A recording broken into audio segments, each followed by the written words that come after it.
Pilot error is the cause of over 70% of all commercial aircraft accidents. Behind the cockpit door, pilots fall asleep. A pair of us have been asleep at the same time. They get bored and distracted. Northwest 188, come over. Land, we're still not talking to me. Yeah, you're supposed to be landing a minute. I'll go find you. All right, Northwest 188. They make mistakes. This aircraft was 5 miles out, and all of a sudden we have no response to that aircraft. While plane crashes remain very rare, in the world's crowded skies, we now know there are hundreds of near misses. Mayday, mayday, mayday. More of us are flying than ever before. Oh my God! I'm so distraught! And we're carrying our cameras and phones. Even though flying has never been safer, more and more events are being caught on camera, showing what happens when things go wrong. Oh my God! It's crashed! Oh my God. From these amazing first-hand experiences, we can get a glimpse of where we're pushing the limit.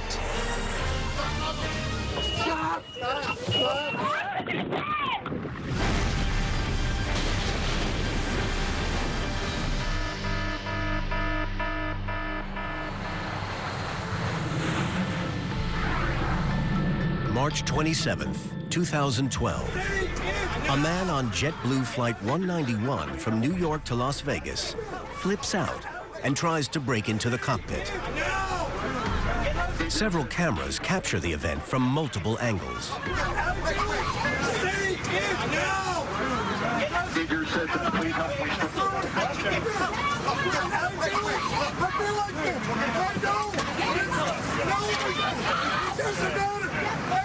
Oh my God! I'm so distraught! Oh my God! We got Israel! We got Iraq! We got Israel! We got Iraq! We're gonna get down! One of the passengers on board the JetBlue flight is Laurie Dew. He was screaming, "I'm so distraught." Oh my God! I'm so distraught! We got Israel! We got Iraq! We got Israel! We got Iraq! We've got Israel, we've got Iraq, we've got Israel, we've got Iraq. This plane needs to go down. It needs to go down now, now, now. And then at that point, several men raced to the front of the plane and wrestled the guy down within a matter of seconds. As the footage continues, it records the man being restrained by a former NYPD police officer and some security personnel traveling to a conference in Las Vegas. Their quick thinking averts potential disaster because the man being tackled to the ground isn't a passenger. He's the captain of the plane, a pilot who's been with the company for over a decade. We tend to think of pilots as invincible. We know they're human beings, and we know that we've placed a lot of responsibility in their hands. And you know, every time we fly, we are relying on someone else's expertise. But you just take it for granted that the pilot is going to get you there safely. It's really rather a leap of faith.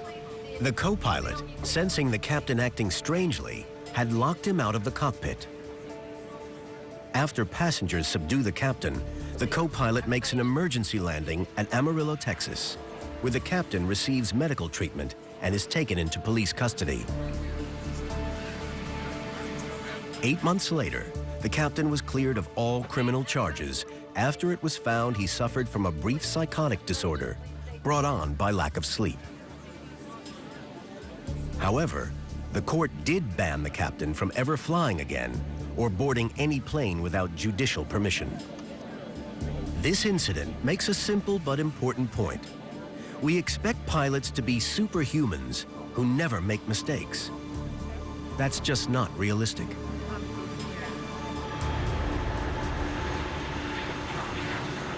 We've seen equipment get ever more reliable over the years, engines, the design of airframes. But one of the factors that hasn't changed is we still have the same human being. A true test of a pilot's ability can be seen at landing.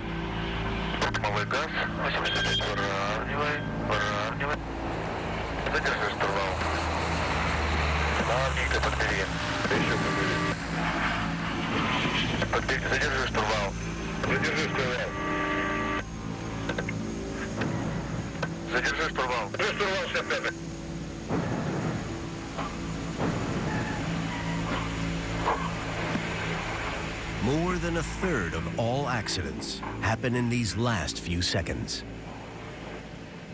Landing is a hazardous situation because you're in close contact with the ground at high speeds, and it requires a degree of precision. So small errors in the landing phase can result in big problems. The captains got to land 100+ tons of aircraft full of passengers on a strip of tarmac just 150 feet wide and 2 miles long. That's the moment of truth for any pilot. If you think that's dangerous, imagine trying to land with gusting winds blowing across the runway.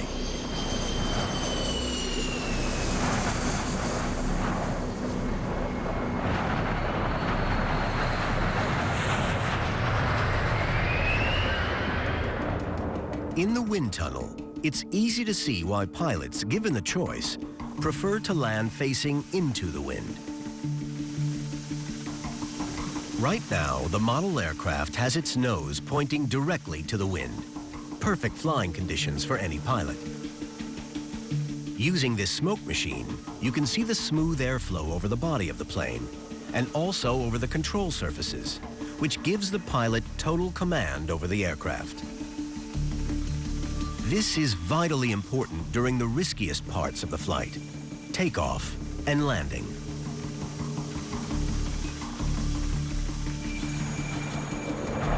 But landing in crosswinds gets more challenging because the wind blows the plane off course. There are special techniques pilots have to master in order to land safely in such conditions, and some pilots are better at it than others. The pilots need to steer into the wind in order to fly in a straight line. This means they are approaching the runway on a slight diagonal. At the last minute, just feet above the ground, they kick the rudder pedal, which straightens the aircraft to align with the runway. It can be very challenging, but it's also very rewarding when you get it right. Some of the best landings come off the most difficult conditions because you're trying as hard as you can. You're concentrating completely.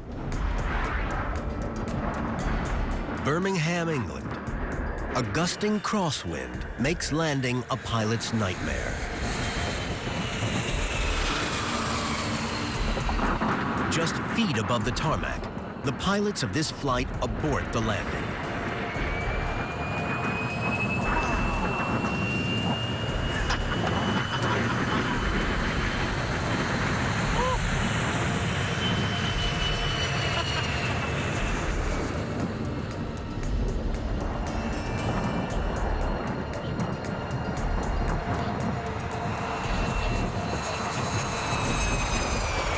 Another plane approaches and is able to land.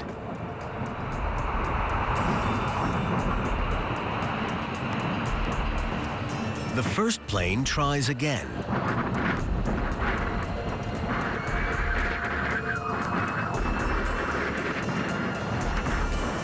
And again aborts. Again! Eventually, it lands without incident.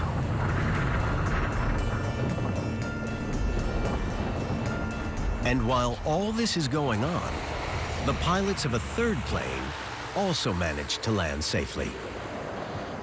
Like in life, there are all levels of pilots. There are very, very good pilots, and there are some that aren't as good.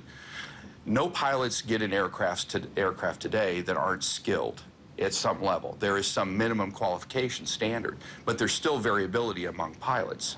Today, it takes 1,500 hours of hands-on flying to qualify as a commercial airline captain.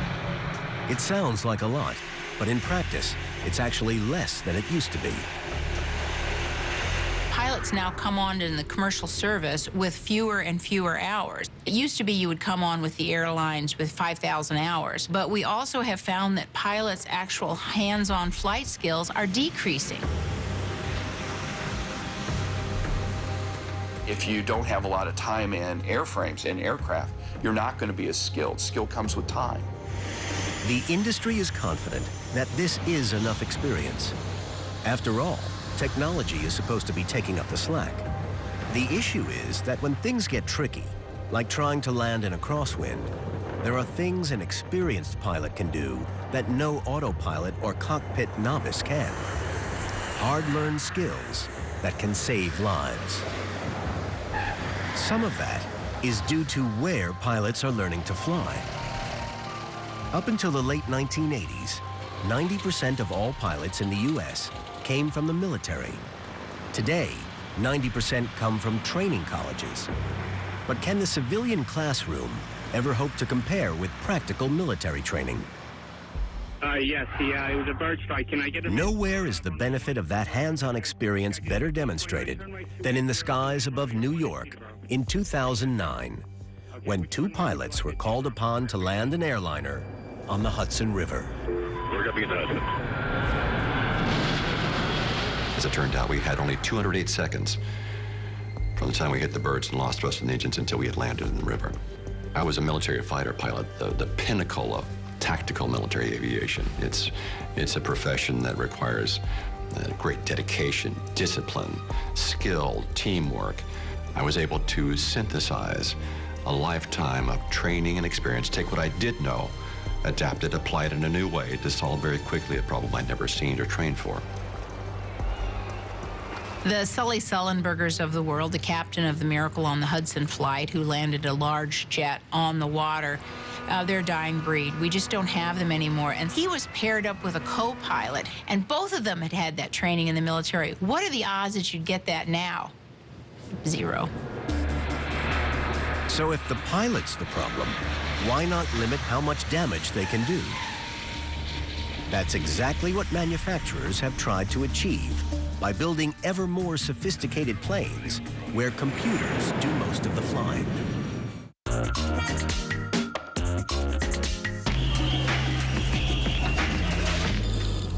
De la bal la bar, ești turist, ești o țintă.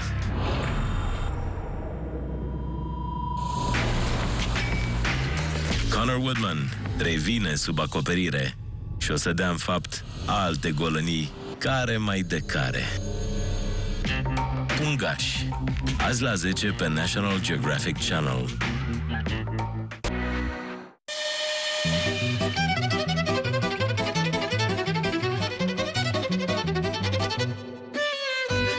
După o zi plină, meriți o timișoreana la 1 litru.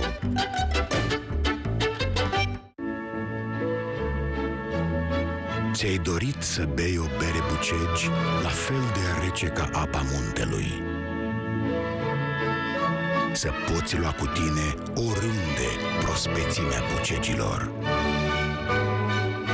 Să ajungi dintr-un singur pas la răcoarea înălțimilor.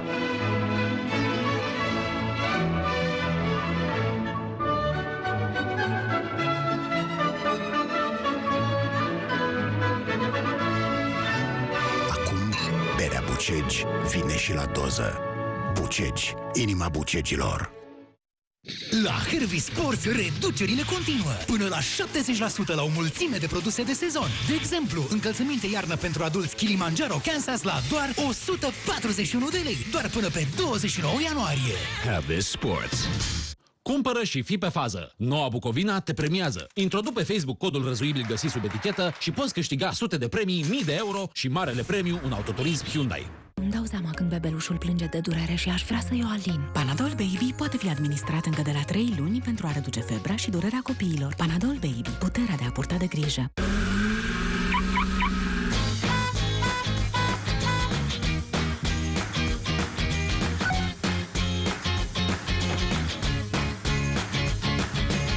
Pentru orice situație există mașina perfectă.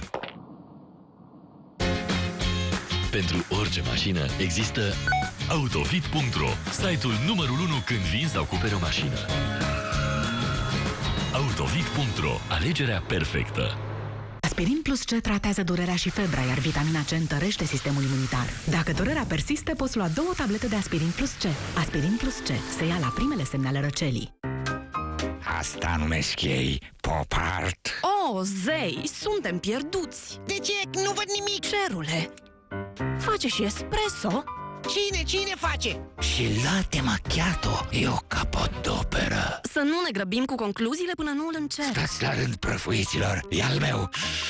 Plin de gust, de la design până la cafea. Gustă și tu Nescafe Dolce Gusto Espresso Intenso, preferat de 7 din 10 consumatori români. Nescafe Dolce Gusto. Tell me about what you want. Something custom. I need something Stormtrooper white. I love the old school look. Visele tale I'm just looking to see if we could turn this into a motorized vehicle. sunt proiectele lor.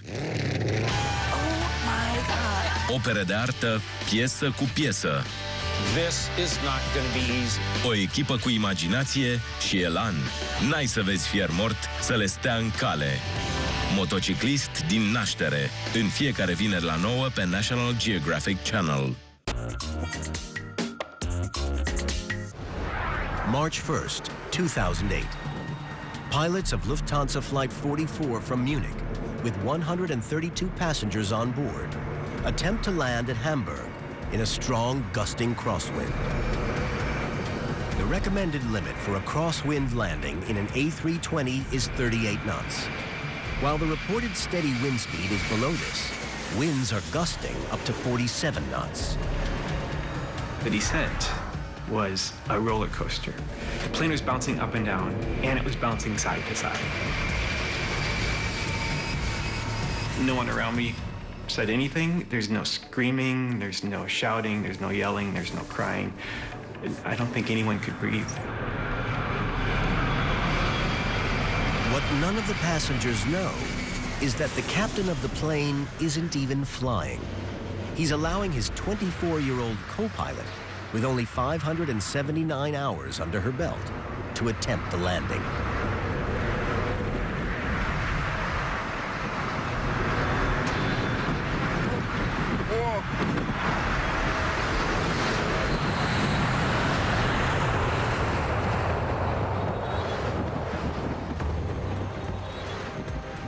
Right out my window, I saw my wingtip hit the runway, and then the runway actually disappeared from view. So the plane must have been swept to the side, and then I'm just looking at ground. At that moment, there was the roar of the engines, and the pilot just gunned it and aborted the landing and took off again. After narrowly avoiding disaster, the pilots of Lufthansa Flight 44 managed to successfully land on their second approach.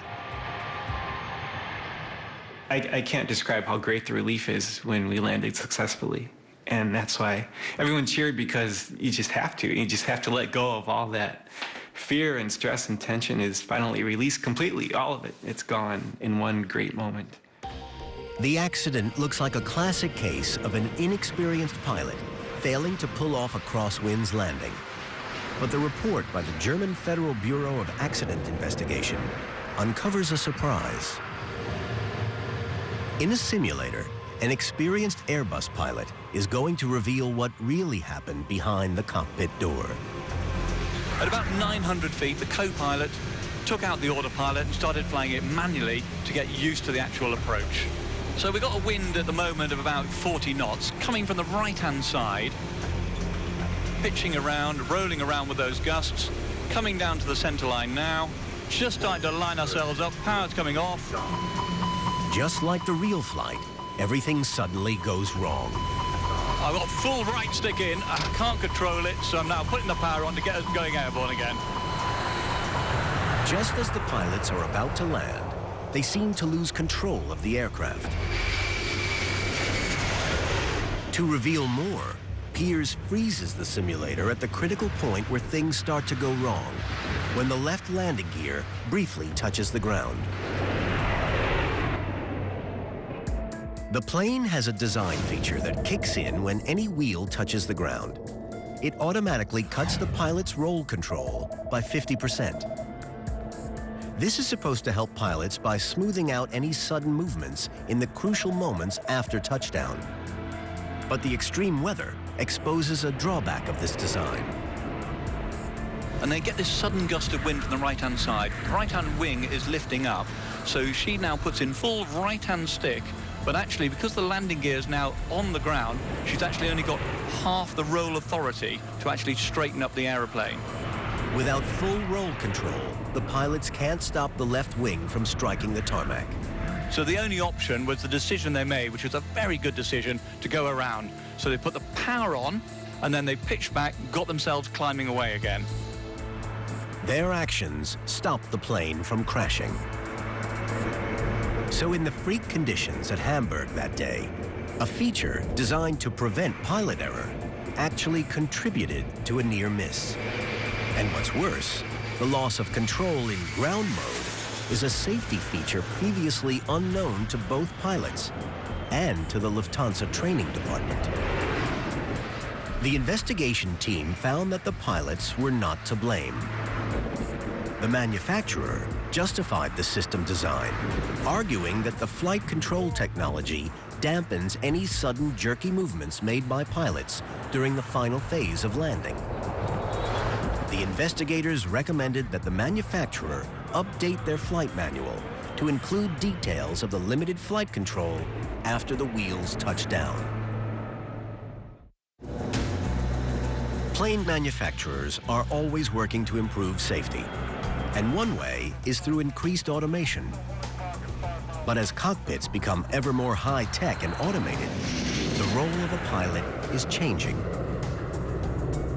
Now, 75 to 80% of the flight is flown by the autopilot, leaving the pilots with a huge amount of time on their hands.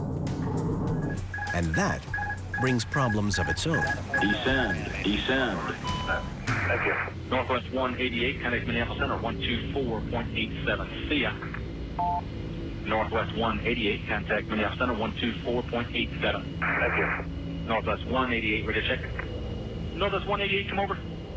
No, he didn't. I'll go find you. All right. So Northwest 188 is actually Nardo. In 2009, Northwest Flight 188 from San Diego to Minneapolis, carrying 147 passengers, doesn't respond to calls from air traffic control and is reported as Nordo. Nordo is a term that's used in the air traffic control business to indicate that a pilot is not talking to anybody in the air traffic control system. So Nordo means no radio contact. Northwest 188. Northwest 188. It's now been an hour since the pilots were last in contact with air traffic control. The controllers know where the aircraft is. They know what his altitude is, they know his latitude and his longitude. They see him on the radar. But for some reason, and they don't know yet why, for some reason they can't talk to the aircraft. We're still not talking to them. Yeah, he's supposed to be landing minutes. So what their procedure is if they can't talk to anybody, do they just hold over the airport and I don't know. You can't reach him at all? Right, I can't reach him on guard or anything. Northwest Airlines Flight 188 has now flown 150 miles past its final destination of Minneapolis. The worst case scenario is this is the beginning of another 9/11 event. And of course, that has to go through the controller's mind. Fearing a hijack and a repeat of 9/11, the U.S. military prepares to scramble fighter jets to intercept the airliner. Controllers ask another Northwest Airlines pilot for help. Frequency 126.32, 2632. Broadcast from Northwest 188. See if you can raise that aircraft on that frequency, please. Okay, we'll do that. Then, finally, Minneapolis Northwest 188. 1 hour and 18 minutes of radio silence, Northwest Airlines Flight 188 makes contact with air traffic control in Minneapolis. There's 188, Minneapolis Center. Go ahead. Roger, we got distracted and we've overflown Minneapolis. Our overhead Eau Claire and would like to make a 180 and new arrival come Eau Claire. Can I just have to verify that the cockpit is secure? It is secure. We got distracted. Do you have time to give a brief explanation on what happened? Just cockpit distraction. That's all I can say. Is there any way you can elaborate on the distraction? We're just dealing with some company issues here, and that's all it was. That's all I can tell you right now at this time. In this incident, increased reliance on automation in the cockpit leads to boredom and distraction, which leads to error. We've seen in Northwest 188, 2 pilots who overflew their destination by over 100 miles. They didn't respond to air traffic control for over an hour. And they, in fact, didn't even realize that they had overflown their destination until a flight attendant rang them up and said, should we be preparing the cabin for landing? They were distracted by their laptops. They were working on their personal laptops, talking about scheduling. In the wake of the incident, both pilots had their licenses permanently revoked. This incident isn't unique. Pilot distraction is on the rise. We've seen pilots texting while they're taxiing. We've seen general aviation pilots on phone calls that contribute to crashes. Distraction is a huge issue.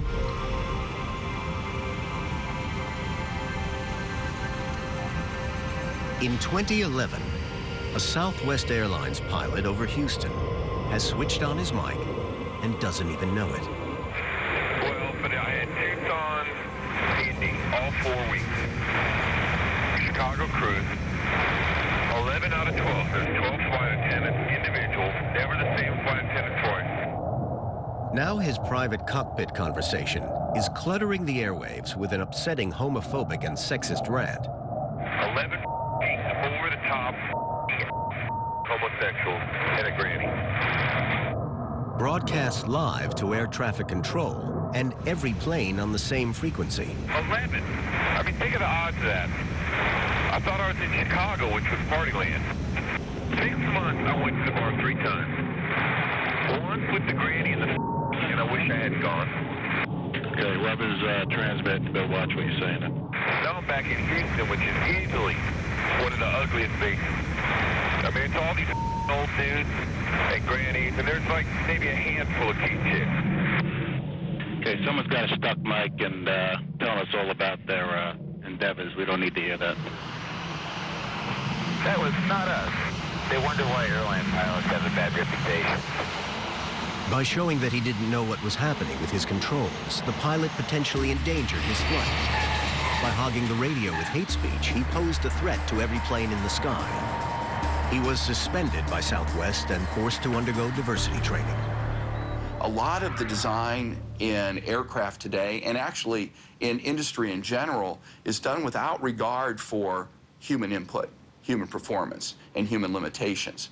We just assume that when we design something or build in automation, that it's going to make life so much easier.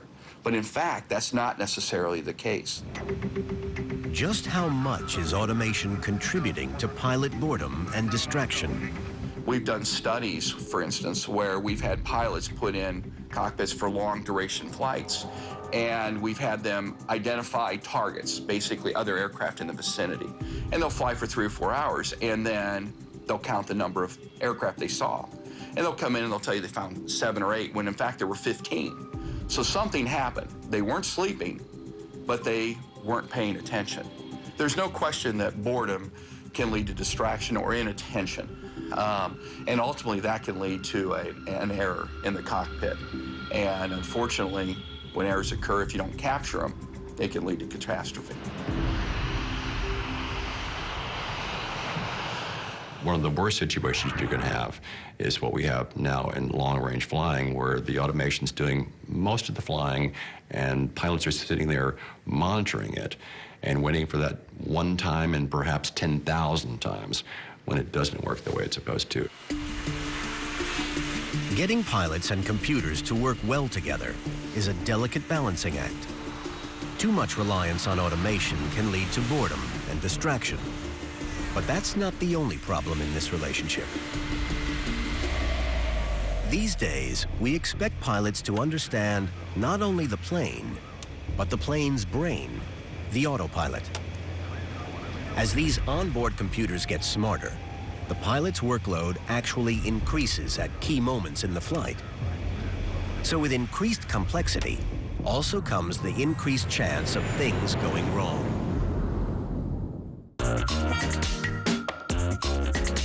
Aceasta e scena unor crime. Numărul suspecților indefinit. Unde se pot ascunde? Oriunde. Ancheta e o întrecere cu timpul, pentru că descoperirea vinovatului înseamnă salvarea altor vieți omenești.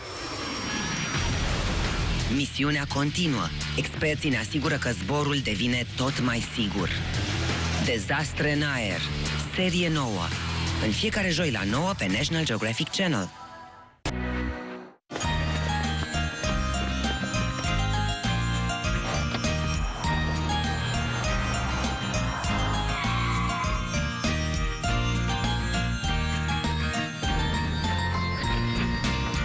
Ți-a plăcut să cheltuiești de sărbători?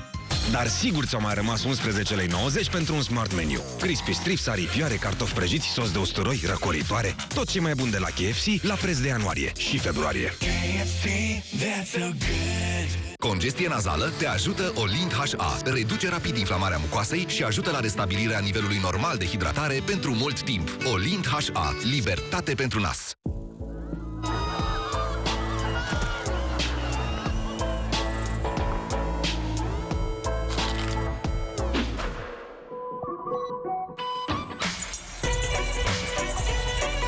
Noile arome Cio fac distracția irezistibilă. Mititei de România și cheeseburger like in America. Nasule, nu mai putem continua în felul ăsta. Trebuie să respiri din nou. Sunt înfundat și curg fără oprire. Mă predau. Când nasul este înfundat și curge, te simți ca într-o bătălie continuă. Atunci ai nevoie de Vibrocil Duo și dubla sa acțiune. Este o combinație unică de substanțe cu dublu efect. Desfundă nasul rapid și reduce secrețiile nazale pentru a ajuta la eliberarea completă a nasului. Vibrocil Duo. Lasă nasul să respire. Acesta este un medicament. Citiți cu atenție prospectul. Cu muștar le-ai încercat? Noile arome Cio fac distracția irezistibilă. Mititei de România. Tell me about what you want. Something custom. I need something Stormtrooper white. I love the old school look. Visele tale I'm just looking to see if you could turn this into a motorized vehicle. sunt proiectele lor. Opere de artă, piesă cu piesă. This is not going to be easy. O echipă cu imaginație și elan.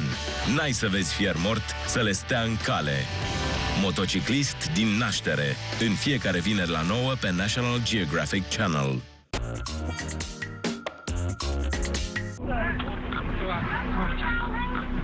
February 25th, 2009. Turkish Airlines Flight 1951 crash lands short of the runway at Amsterdam Schiphol Airport. Just moments after impact, an eyewitness captures the devastation on camera.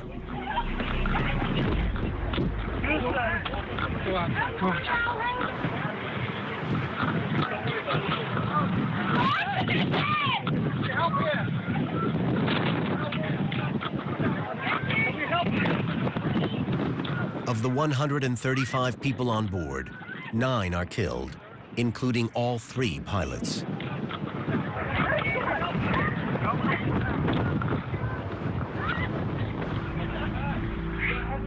Evidence from the black box reveals a disturbing combination of problems. In the simulator, we can recreate the final moments of the flight. That day, there were 3 pilots on the flight deck. Along with being in charge, the captain is training the co-pilot, so another pilot sits in as an extra pair of eyes.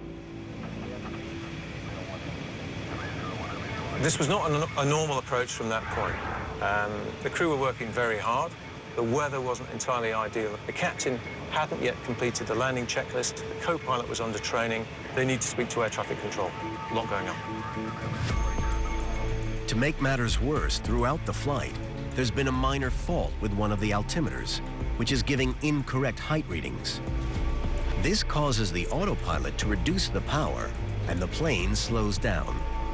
But they're still 3 miles from the runway and 500 feet in the air. The speed was allowed to reduce way below the approach speed. The approach speed was around about 145 knots. The speed of this aeroplane was around about 100 knots before the crew realized what was happening. It's a classic case of pilot overload. Busy training, completing the landing checklist, and flying in bad weather. They just don't notice the speed still dropping until one of the plane's safety controls kicks in. warning them that their speed is now dangerously low. Oh my word, we've got the stick shaker protection.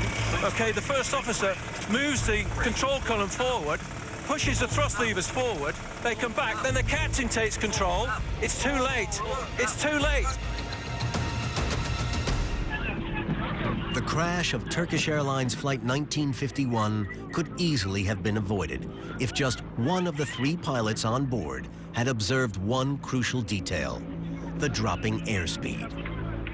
Speed is fundamental to flight. So why did the pilots all fail to see what was happening? It sounds like a simple case of pilot error, but maybe something more intriguing is going on that shows us the limits of what we can expect from pilots. Scientists at University College London are conducting research into the performance of the human brain during periods of high activity. Using a functional MRI scanner, scientists can monitor the brain's activity when under heavy workloads.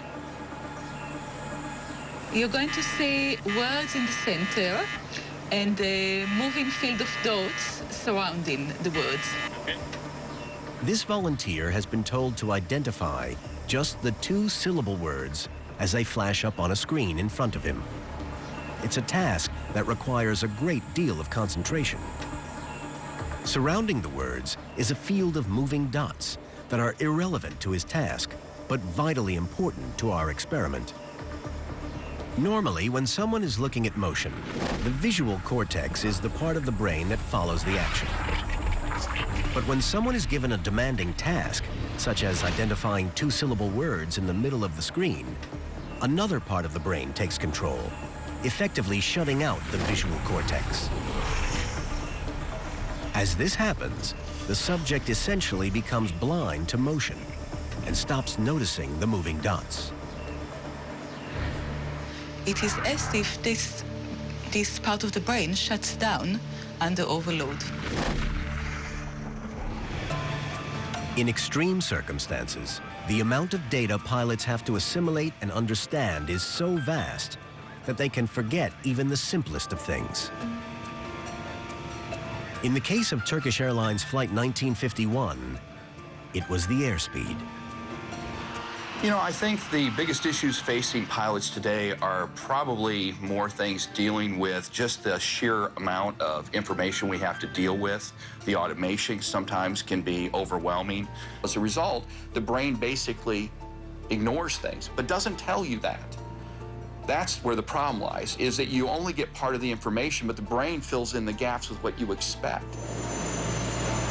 In the last decade, a breakdown in the relationship between pilot and computer played a part in more than 30% of serious aircraft accidents. It's too late. It's too late.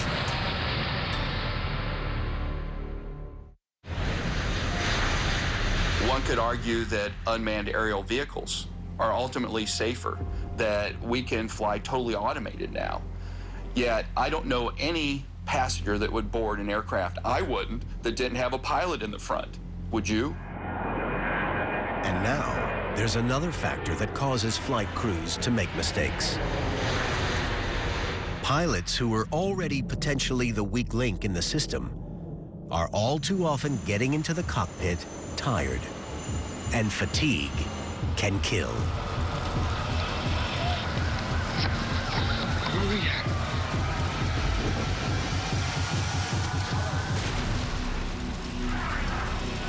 February 12th, 2009.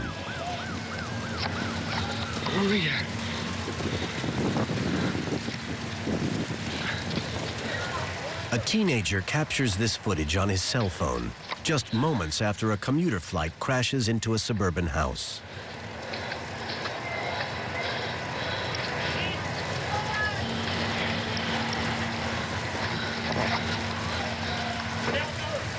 It's a regional flight from Newark to Buffalo in upstate New York. All 49 people on board, including Captain Marvin Renslow and co-pilot Rebecca Shaw, are killed.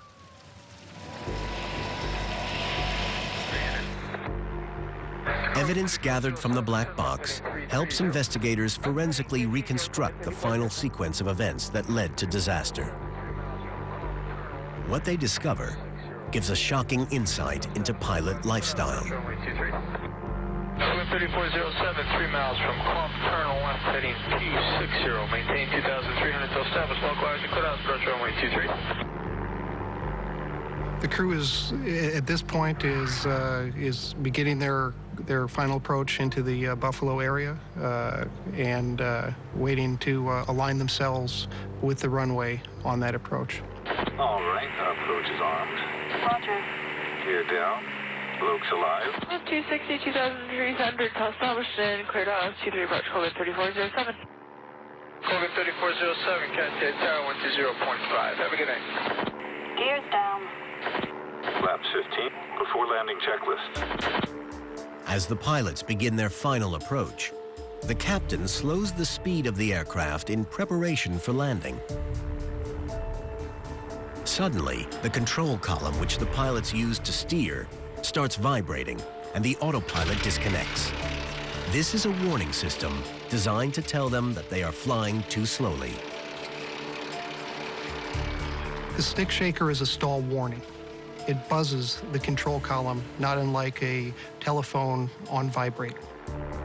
At a speed of 130 knots, the aircraft is still well above the stall limit of 107 knots. At this point, the captain pulls the control column towards him instead of pushing forward. When an aircraft is close to stalling, a pilot is supposed to increase the speed by pushing the control column forward, which points the nose of the aircraft down, and opening the throttle to apply more power. But the captain does the exact opposite. He pulls back on the controls. Jesus Christ! I put the flaps up. Should the gear up? Gear up! We're down! We're down! Over 3407, Buffalo. Over 3407, Buffalo Tower, high to here. This aircraft was 5 miles out, and all of a sudden we have no response to that aircraft.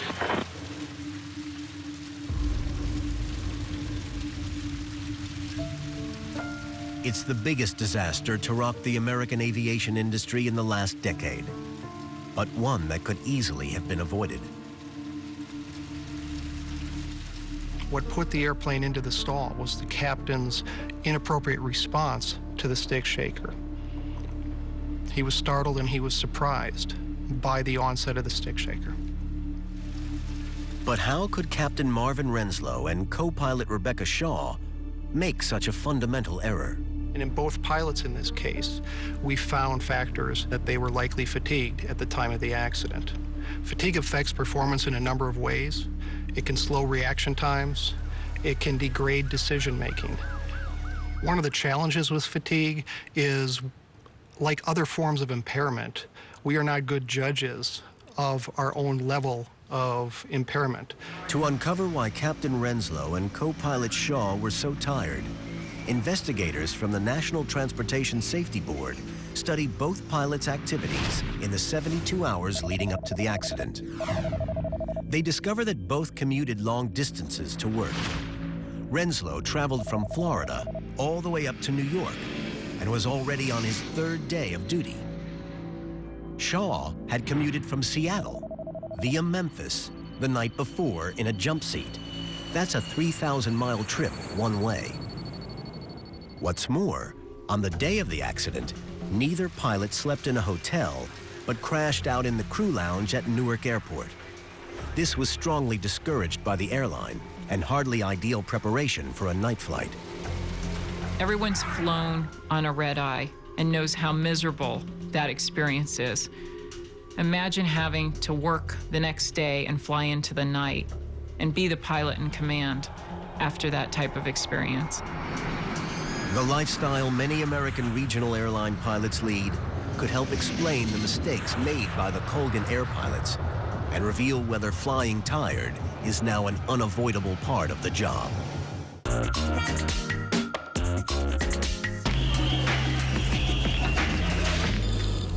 De la bal la bar,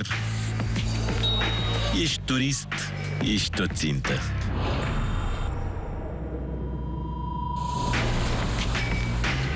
Connor Woodman revine sub acoperire și o să dea în fapt alte golănii care mai de care. Pungași urmează pe National Geographic Channel. Unde-i brânza cu smântână moțato? S-a mâncat.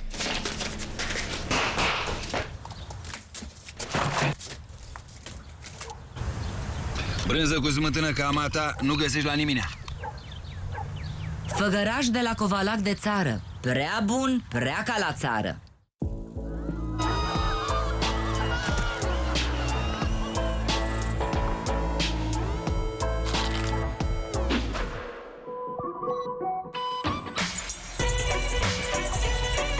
Noile arome Cio fac distracția irezistibilă. Mititei de România și cheeseburger like in America. Ți-ai dorit să bei o bere Bucegi la fel de rece ca apa muntelui? Să poți lua cu tine oriunde prospețimea Bucegilor. Să ajungi dintr-un singur pas la răcoarea înălțimilor.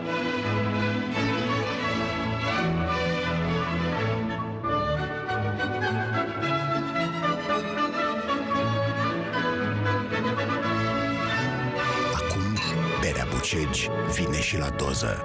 Bucegi, inima Bucegilor. Cu ketchup le-ai încercat? Noile arome Cio fac distracția irezistibilă. Cheeseburger like in America. Ritmul inimii tale se schimbă mereu. Inima ta muncește tot timpul. De aceea are nevoie de grija ta. Besel conține omega-3 și 6 care te ajută să-ți menții colesterolul în limite normale, ceea ce este important pentru o inimă sănătoasă. Besel iubește inimile. Încearcă acum noul Besel Gold, care are gust fin de unt și păstrează toată bunătatea lui Besel.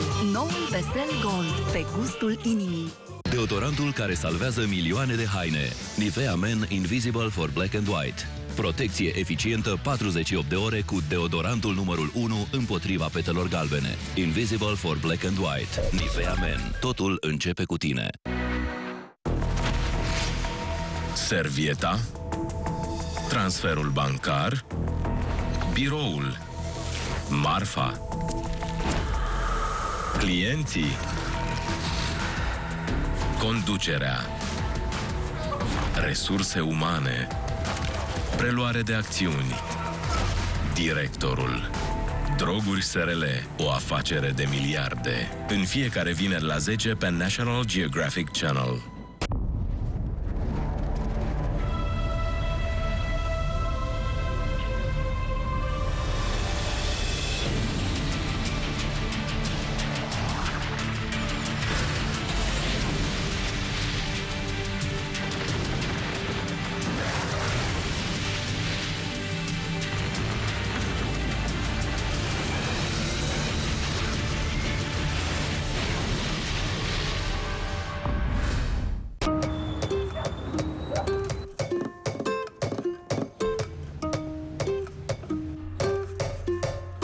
Ai mintea plictisită? Dă-i atunci ceva de cheltuială. Vezi un nou sezon din Îți joacă mintea. How would you figure out this problem? I got it. Avem și alte serii noi. Nu-i cum crezi. Well, you might want to step back a little bit. Și jocul numerelor. Who says numbers can't be sexy? Distrează-ți mintea. În curând, numai pe National Geographic. Aceasta e scena unor crime. Numărul suspecților, indefinit. Unde se pot ascunde? Oriunde. Ancheta e o întrecere cu timpul, pentru că descoperirea vinovatului înseamnă salvarea altor vieți omenești. Misiunea continuă. Experții ne asigură că zborul devine tot mai sigur. Dezastre în aer. Serie nouă. În fiecare joi la 9 pe National Geographic Channel.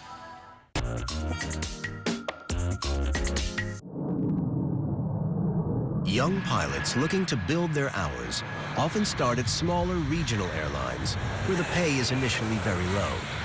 Some of these pilots commute long distances to work, so they need somewhere cheap to bed down for a few nights. Unable to afford a hotel room, some pilots stay in privately rented accommodation nicknamed crash pads and sleep in so-called hotbeds. Hotbeds do exist. I've known several pilots who had to grow up through the ranks with the hot bunking. You know, one pilot gets up and goes to work and the other one crawls in the bed because they simply cannot afford a decent place to live. When I first started, I was making $18,000, $19,000 a year. You know, and I made that right around there for a couple of years. I commuted the entire time that I flew for Colgan Air, from Milwaukee all over the East Coast, as well as Houston. This is a very similar neighborhood to many crash pad neighborhoods. It doesn't cost very much, easy to get to and from the airport, and it just makes economic sense, bottom line. Usually not the greatest of neighborhoods, pretty unsafe. People coming and going at all hours of the day and night. This is footage taken inside a real crash pad, where pilots are packed into tiny rooms with bunk beds. There is little privacy, and getting a decent night's rest isn't easy. In a small, you know, 1, 2, even 3-bedroom apartment, you could have anywhere from 8 to 20, 6, 8, even in one bedroom. Not exactly a great place to get a good night's sleep. It was really time for the aviation industry to pay attention to fatigue and to do something about it. For decades, the NTSB had investigated accidents where fatigue was a factor, but the rules hadn't changed, the policies hadn't changed. In 2011, the Federal Aviation Authority proposed new rules going into effect in January 2014, designed to combat fatigue by reducing pilots' duty hours from 16 to 14. They also made it mandatory for pilots to be allowed 10 hours of rest between shifts. But some campaigners think the new rules haven't gone far enough and don't substantially address the issue of commuting pilots. Sadly, many in the industry, particularly the regional industry, have pushed back hard trying to weaken, delay, or kill these important safety initiatives because they are thought to be, by some, too burdensome or too costly. And I think that that's just wrong. Economics and safety are linked. We need to do a much better job of having the economics of the industry reliably support this important profession in such a way that people can reliably get the rest that they need before every flight. Our passengers deserve it, our colleagues expect it, our profession demands it. But fatigue isn't just a concern to the American regional airline industry. It's a global issue. This pilot is caught on camera falling asleep mid-flight. He's not alone. On flights around the world, pilots can be affected by fatigue. I've fallen asleep on the flight deck on more than one occasion, but one in particular springs to mind. When I awoke, I discovered that my first officer was also asleep. So the pair of us had been asleep at the same time. Very frightening to discover that the pair of you have drifted off at the same time, nobody minding the shop. In a recent pilot survey where we polled 500 of our pilots and asked them, have they ever involuntarily fallen asleep on the flight deck, 43% said yes. But of that 43%, 31% had woken to find the other pilot asleep on the flight deck. It's got to the level where it's concerning the pilots. And I think passengers should be concerned when pilots are concerned. It's hard enough going from hours of inaction to dealing with a life or death crisis when you're fully awake and alert. Imagine making those kinds of decisions when you're also tired. While flying has never been safer, is aviation now caught in a vicious circle? As the industry grows, planes evolve. So too does the nature of pilot error. Increased reliance on technology is seemingly eroding pilots' hands-on flying skills. And the role we are asking them to perform now includes things humans find challenging, like monitoring computers for hours on end, and in some cases, working while tired. I think we thought that pilots were superheroes because of the movies that we watched. But then you also get the news about drunk pilots and pilots, messing around in the cockpit, pilots who didn't watch the speed go down and planes are lost because of it. So we don't necessarily think they're superheroes anymore, but we kind of wish they were. When something goes wrong in the sky, we expect all pilots to have the skills, the concentration, and the knowledge to come to our rescue.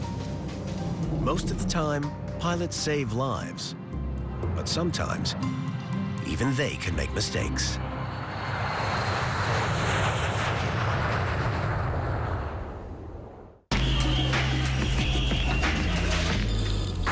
De la bal, la bar, ești turist, ești o țintă.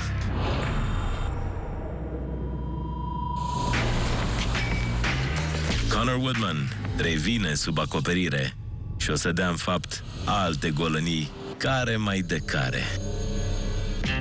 Pungași urmează pe National Geographic Channel. Dar asta ce mai e? Red Bull, băutura aia energizantă. Pune imediat jos. Pe nava mea se bea doar șampanie. Red Bull îți dă aripi. De ce dintre toate lucrurile posibile tocmai aripi să pună cineva pe un vapor? Încărime, roșeață. Încă de la primele semne ale eczemei, Bepanthen Sensiderm calmează și regenerează pielea. Bepanthen Sensiderm fără cortizon calmează mâncărimea și reduce roșeața. Încearcă acum noul Besel Gold, care are gust fin de unt și păstrează toată bunătatea lui Besel. Noul Besel Gold, pe gustul inimii. Congestie nazală te ajută Olint HA. Reduce rapid inflamarea mucoasei și ajută la restabilirea nivelului normal de hidratare pentru mult timp. Olint HA. Libertate pentru nas. Vino la McDonald's și comandă un hamburger cu băutură sau cartofi prăjiți la doar 5 lei. Detalii în restaurantele participante. Și vei suferi de durere de gât. Ai dureri când înghiți? Nu lăsa durerea să te pună la pat. Hexoral te ajută de la primele simptome. Are o puternică acțiune antiseptică, luptă împotriva infecției și elimină durerea. La teatru, regina mea. Hexoral te ajută să elimini durerea în gât de la început. Hexoral este un medicament și se eliberează fără prescripție medicală. Citiți cu atenție prospectul.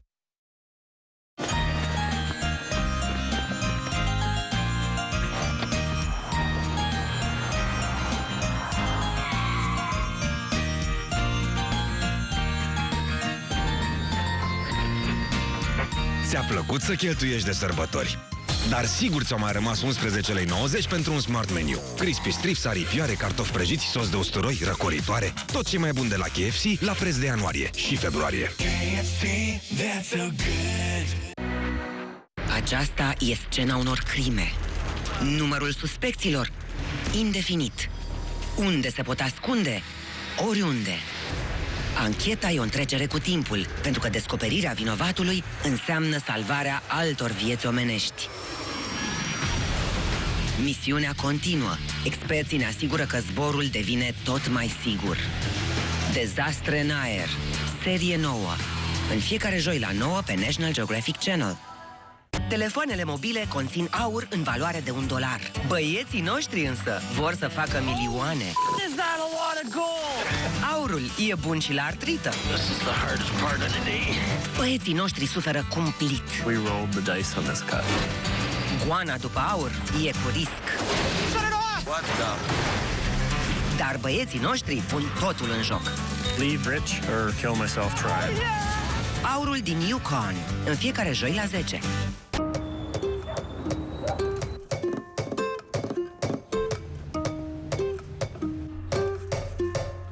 Ai mintea plictisită? Dă-i atunci ceva de cheltuială. Vezi un nou sezon din Îți joacă mintea. How would you figure out this problem? I got it. Avem și alte serii noi. Nu-i cum crezi.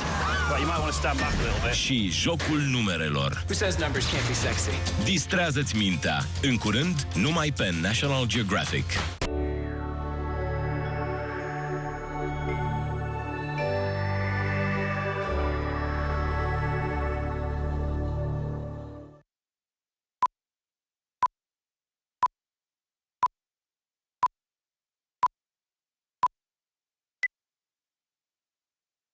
They're the world's greatest cities, famous for their culture and beauty. But there's something else waiting in the shadows.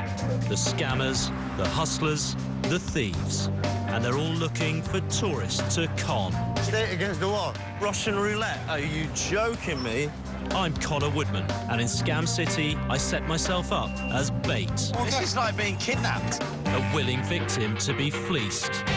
I'll catch the scammers in the act. Do you know where my wallet is? I don't know. And reveal the tricks of the trade. Sorry, I'm not talking about that. Because why? It's too dangerous? And I'll expose them face to face. We are filming you scamming me. Scam City. I get scammed, so you don't have to.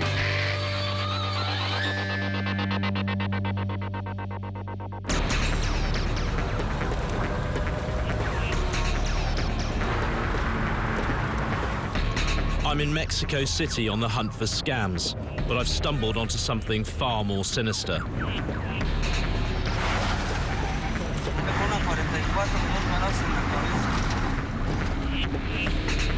No ponga resistencia y él pudiese tener en un momento puedan ocasionar una lesión.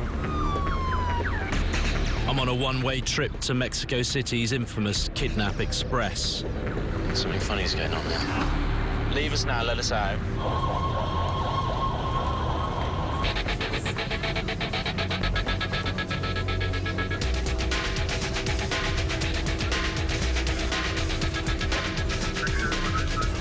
Arrived in Mexico City. I'm at the airport. I'm going to get a taxi. You've got to be very careful about taxis in this city because they're associated with extortion, kidnapping, all kinds of heavy stuff. Everywhere I've travelled to, I've seen taxi scams at work. But here, I've been told it's not just tourist cash on the line, it could be their lives.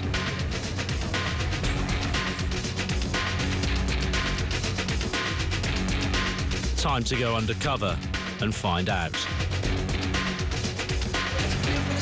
Hola. Hola. Buenas noches.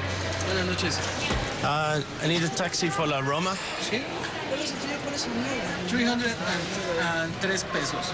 303 pesos. And where do I go? Just follow this guy. Okay, thank you. I have one already. How much do you charge for a Roma? La colonia Roma, 200. 200?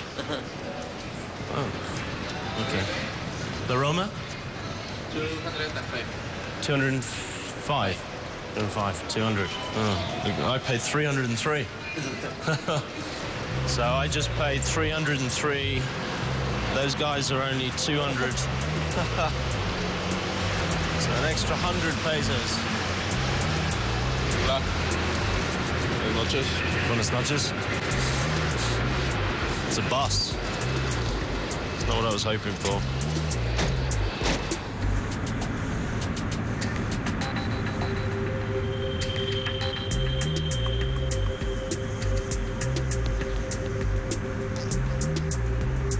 What's your name, my friend? Daniel. So, Daniel, explain to me, how come I pay 300? 300? Servicio ejecutivo.